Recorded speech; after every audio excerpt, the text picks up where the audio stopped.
ایک جگہ منقول ہے، ایک شخص اس کا پڑوسی گناہ گار تھا۔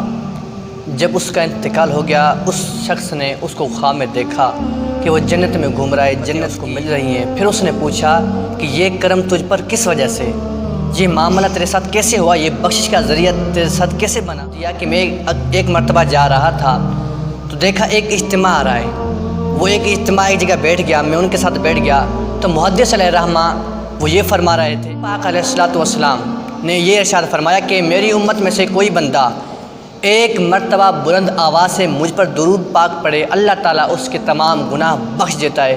وہ فرمانے لگے تو میں ان کے ساتھ بیٹھا اور سب ہم جو اجتماع میں تھے سب نے ایک مرتبہ بلند آواز سے وہ درود پاک پڑھا، اور اس نے یہ بھی فرمایا کہ نبی پاک علیہ السلام کی بارگاہ میں ایک مرتبہ جبریل علیہ السلام حاضر ہوئے اور عرض کرنے لگے، یا رسول اللہ، میں آپ کے پاس ایک ایسی چیز لایا ہوں کہ جو میں پہلے میں کسی نبی کے لیے نہیں لایا اور نہ کسی کے لیے لاؤں گا۔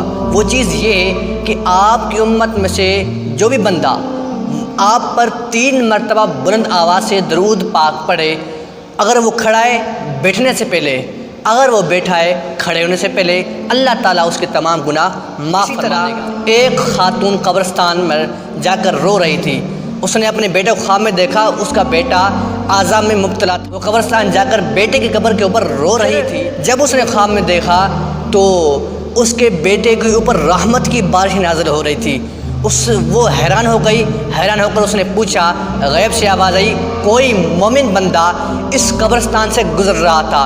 اس نے نبی پاک علیہ السلام کی ذات مبارکہ پر ایک مرتبہ درود پاک پڑھ کے اس پورے قبرستان کے اندر جو مدفون ہے، جو دفن ہے، ان کو بخش دیا۔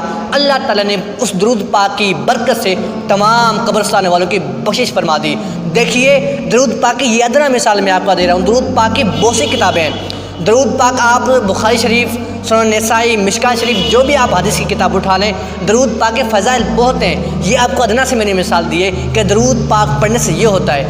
درود پاک کے ساتھ ساتھ آپ نماز بھی پڑھا کریں۔